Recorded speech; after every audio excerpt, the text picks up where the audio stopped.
मेरी अम्मा जी मुझे कहती मुहर्रम वाले दिन कि जा मैनू ना ठूठियां लिया दे, मैं खीर वंडनी है। तो मैनू जरा साइकिल ते जाना पैंदा सी 2-3 किलोमीटर। तो मैं कहता अम्मा जी मैं पूछिया उस्तादा नू, खत्म परात भी हो जाता है। अम्मा जी कहते तू ना अपने मसले रख अपने कोल, मैनू टूटियां लिया के दे। तो वो चले जाता। एक दिन मैं थोड़ा सा ना तंग होके भी गया, ला के मैंने पेश कर दी। तो मैं ना उस दिन थोड़ा सा मैंने पूछा घबरा के, मैं क्या अम्मा जी मसले ठूठियां दी एडी लोड़ का दी है? बगैर ठूठियां तो नहीं इमाम हुसैन के नाम की खीर वंडी जाती, जरूरत की है?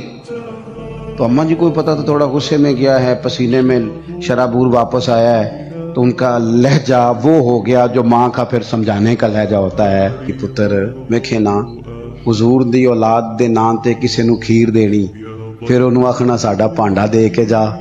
नबी पाक दी औलाद दे नाम ते जो दे छड़िया सो दे छड़िया, खत्म हो गई बात, खत्म हो गई। अब उसे कहना बर्तन दे के जा। इसलिए प्लेटें भी जाएंगी हुजूर की औलाद के नाम का लंगर। तेरी नस्ले पाक में है बच्चा बच्चा नूर का, तू है ने नूर तेरा सब घराना नूर का।